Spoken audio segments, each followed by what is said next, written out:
I'm up and around. You're up and around? Yeah. Good man. What you working on today? Oh, I'm working on my cars. Good. You getting them ready to sell them? No, I just can't get enough transportation there. Oh, trying to get you some wheels. Yeah, that's all. Well, there's nothing wrong with that. That's right. Then you're mobile. Yeah. So when are we going to make this book, and when are we going to finish this deal? Well, how do you want to make it? Well, we got to make a book about this car and about you and all about all Make a book, you say? Work definitely. I talked to my partners, and they love that idea because it's like, you know, that would be the highlight of that whole. You know, that car's got a very colorful history. That's right. And when it's all done, when it's all said and done, then they'll start working on the book, where they could go ahead and you know, they'll talk about the history, they'll talk about what had happened, and they'll talk about the events of how the whole thing transpired. Yeah. You know, which I think would be real exciting. You know, Yeah. I think it'd be a lot of fun. Right. And you know, it'd be good for the car. It'd be great for you. You'd be infamous. Yeah. You know, that'd be wonderful. But you have to sell it, so let's go. What you want for it? Well, what do you offer for it? You have to tell me, Carl. It's your machine. Well, Shoot a number at me, buddy. I'd have to. I have to think about it. Well, you've been thinking for 11 years. You must have No. You must have some thoughts formulated there. Well, I'm not sure just how this would go, how we would go about this. How do you plan to go about this? As far as what? As far as making closing the deal. Well, the best way to do it is I would secure a lawyer, and it would have to go through a lawyer, where the lawyer gets transferred in the funds to pay for the car, and then you sit down with the lawyer and you transfer the paper over, and then it's like a boom, boom, boom. That's it. Okay? And then about the parts, depending on what you have, because most of those parts are already obsoleted, you know? Obsolete? Well, yeah, they're obsolete. Well, I guess so. They're okay, let me rephrase that. Let me just rephrase that. The parts are in existence, but those parts have been duplicated new. Yeah.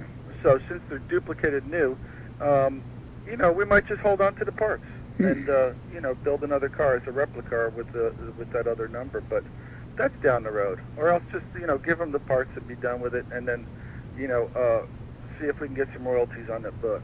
You know. Can you hold on just a second? Yeah. Hold on.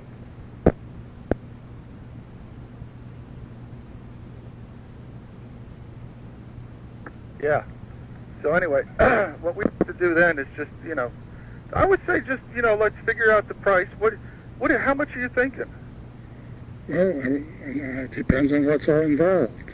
Well, you're selling them the frame and what they have, and if you want to sell them the rest of those parts, we'll just have to figure out a breakdown on what all you have and put a value on it, and then just sell it to them. What about me getting my car back?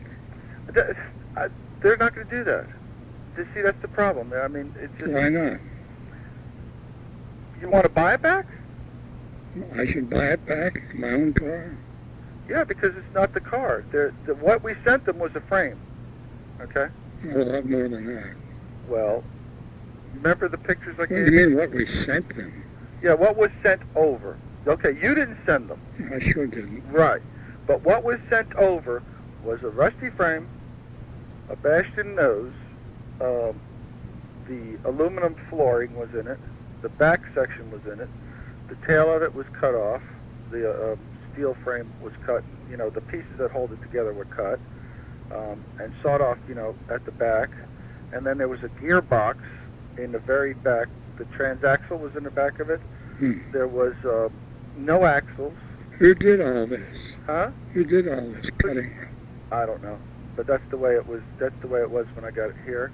And then when I saw a picture of that frame. When did you get it there? What? You say that was the way it was when you got it there. Yeah, when it was in Georgia. I bought it in Georgia. I didn't buy it in Ohio. Remember? Yeah. I bought it in Georgia, and when I took delivery of that chassis, that's all that I got. You bought it from that Nielsen and Kettler? Yeah, Kettler. Right. Sure did. I didn't know about a Nielsen, but, you know, I knew Kettler. Mm-hmm. And, and the back end was cut when it was sitting there in Ohio. So the tail end was cut off of it when it was in Ohio. Because another guy produced a picture, someone that was from Ohio produced a picture that had a tree growing right through the center of the car. Yeah. And it was probably about 10 inches in diameter, Mm-hmm. you know? But when I bought that car, I went ahead and took pictures of it also. So that's why, remember those pictures I gave you? Mm-hmm. Yeah. Yeah, that was it when I got possession of the car. Well, besides taking possession of the car, what did you get anything else for, like documentation? As far as what? As far as the car is concerned, you say you bought it. Yeah, I bought it. Did you get any title to it? As far as what? The title? Yeah. We didn't have title. Yeah. You know? I mean, you can't have title for something that didn't have a number on it. Yeah. What kind of documentation do you have of a sale then? Oh, I have all kinds of documentation, but that's neither here nor there, because after the car was sent out and delivered to Europe, we found out about you. And that was like 3 months later. You only found out about me at that time. Right. Yeah, because I found out about you because they didn't know. Who did you think owned the car before? Huh? Who did you think owned the car? Oh, they claimed it was abandoned. It was out in the fields. Nobody owned it. Right. And they also said in court that they tried to find the owner, which was you, and they couldn't find you. But they could have been just saying that. At that point, those boys were running scared. I'm sure. You know? Yeah. Because they took something that didn't belong to them. Mm-hmm. So what happened was when I paid the money, they were required to refund the money, and they had already spent a portion of it. Mm-hmm. And that's what they sent back to you on that car, I would imagine. He bought a truck and he bought some other stuff, but he had to do I think he did some community service or he got probation for it. Mm-hmm. You know, because they weren't really being malicious about it. They just took it thinking that it was abandoned with all the rest of the stuff that was sitting there. And they also said it didn't come from where it came from. What did they say? They said it came from where that plane was at, which was the other location near that creek. That's right. And I just, I went up there to try to see if there was anything else left for it. I went all through there. I said, man, there wasn't nothing there. There was just old 16-cylinder tubs and, the old caddy tubs. And, there was a lot of frames sitting on their sides and stuff. And then we didn't even know there was an airplane up there until the girl came from across the street and told us about the airplane like a year before or something like that. She said, well, did you know there was an airplane out there? I said, I didn't have a clue. And she says, did you know about the owner? And I said, no. And they said, well, the man's name was Kleve. Well, is your name really Kleve? Of course not. Right. They don't even know who you are, Carl. Mm. They know your name, but everyone called you Kleve. Even when I went to the police department to inquire with the police, they said, oh, that's Karl Kleve's property. And they said they told me all kinds of stuff, and they said they were going to go ahead and then, start cleaning up those areas. That was before they got really nasty, and stole all your goods, So you've had a tough time with those people up there. That's right. You ought to get you some money and move down to Florida and enjoy the good life. Yeah, I hope to do that someday. That'd be nice. Take some of your good pieces, sell the rest of this stuff off, and go to Florida, enjoy some nice sunshine, and you got a nice daughter, take the kids and stuff, and have a good life, Because those people ain't doing you right up there, Carl. That's right. I'm telling you, they ain't doing you right. But, how much of that stuff do you have left? I got everything. Well, why didn't you build it?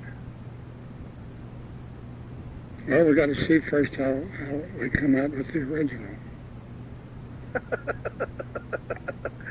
Carl, you're amazing. You are a cool dude. The original is not the original, okay? The original is a brand new car. That I can tell you. Right? The only thing that I sent them was a frame, a bashed in front, a little skin on the inside, and a rear. There was a rear. There was like maybe one or two. There was one brake hub on it. You sent them all this? Yeah, of course I sent it to them. Who'd you send this to? I sent it to Europe.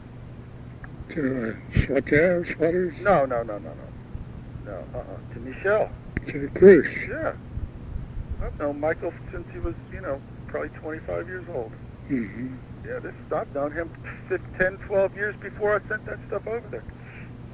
Mm-hmm. And then when we all went to court. Yeah. And it was all wiped out. It was just like, we were all found not guilty, and it was a done deal. Because we didn't do anything illegal. We did everything according to law, But it took a lot of money, and it took a lot of time. It took almost 2 years to get that thing all resolved, because we had to keep going back to court and stuff. And then everybody that knew anything about it had to go in there and testify. And I saw you there. You would have seen me. I was sitting up in front. Yeah. Yeah. But the thing about it is we can resolve this if you want to resolve it, which would be great. That would free up some money for you to go ahead and build what you have left if you want to do that. But time is of the essence, Carl, because it's going to take a long time to even build that. It takes a year or better, maybe 2 years to build stuff like that. Mm-hmm. It just doesn't go up. So if you want to put a program together to where we sell off that original frame to those guys, and then build up another one with a new frame and what pieces that you have, okay, we could build them right here in the States. And then we could put the chassis number on it. You can go, if you like vintage racing, you can go vintage racing with it. If you like to just have it to sit and hold and cherish and look at, that's fine too, Mm-hmm. I don't think they'd be too worried about those parts, and I don't think they'd be too worried about seeing another car get constructed. I don't think that would be a problem. But I could ask them, because they're pretty reasonable people. But, so far they've been showing a lot of good faith. These are pretty nice guys. Because actually what they could do is they could tell us all, hey, bugger off, Don't bother us. We don't care. We got the car. We got it legally. We can sell it legally. We can do whatever we want to do with this thing. We're not interested in that. I think they're more interested in producing the book, myself. Not only because... I question what you said there, whether they said they got it legally. They did. They bought it legally. It was all purchased legally. In order for it to be illegal, they would have to show some wrongdoing. Yeah. Okay? And that's already been proved that there was no wrongdoing except for this guy, Kettler.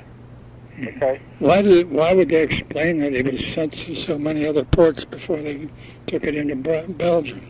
Why would they do what? Why they shipped it first to Savannah and then to Saudi Arabia and then... Well, it didn't go to Saudi Arabia. And then to Italy and then to France. That didn't go there. Before it finally went into Belgium. It went directly into Belgium. From the United States? It went from the USA directly straight into Belgium. Remember I showed you the shipping documents on that car? I don't remember. Yeah. I showed you the shipping documents. I showed you all of the paperwork. Every bit of it. Mm-hmm. It went direct. It went from Roswell, Georgia, right into Belgium. It didn't go to Saudi Arabia and into Italy and then into France or any of that stuff. Well, even so, Hey, Carl, Mm-hmm. did you know that the FBI flew over and saw the car? No, I didn't know that. Yeah. Yeah, they didn't even move it. It was sitting there in Where did they see the car? In Belgium. At the... It was sitting in this, they have there was like a kind of a showroom. Mm-hmm. I was sitting right there in the back of the showroom. Not at the Swater's place? No, this was at Michel's place. Michel Cruz? Yeah. He had it sitting there. So, because they weren't going to hide that car. They didn't do anything wrong. I didn't do anything wrong. I didn't have to hide it. The only person that did something wrong was the kid that lived... See, the kid... Do you know the story about the kid? No. The kid lived in Ohio, somewhere close to you, right in that Cheviot, Cincinnati area, right in there. And as a boy, he used to ride his dirt bike all over, okay? And that's how he started running into that stuff that was out there in the woods. Well, this is... Now, I can't tell you if this is fact or fiction, but this is the way he explained it to everybody. Then he ran across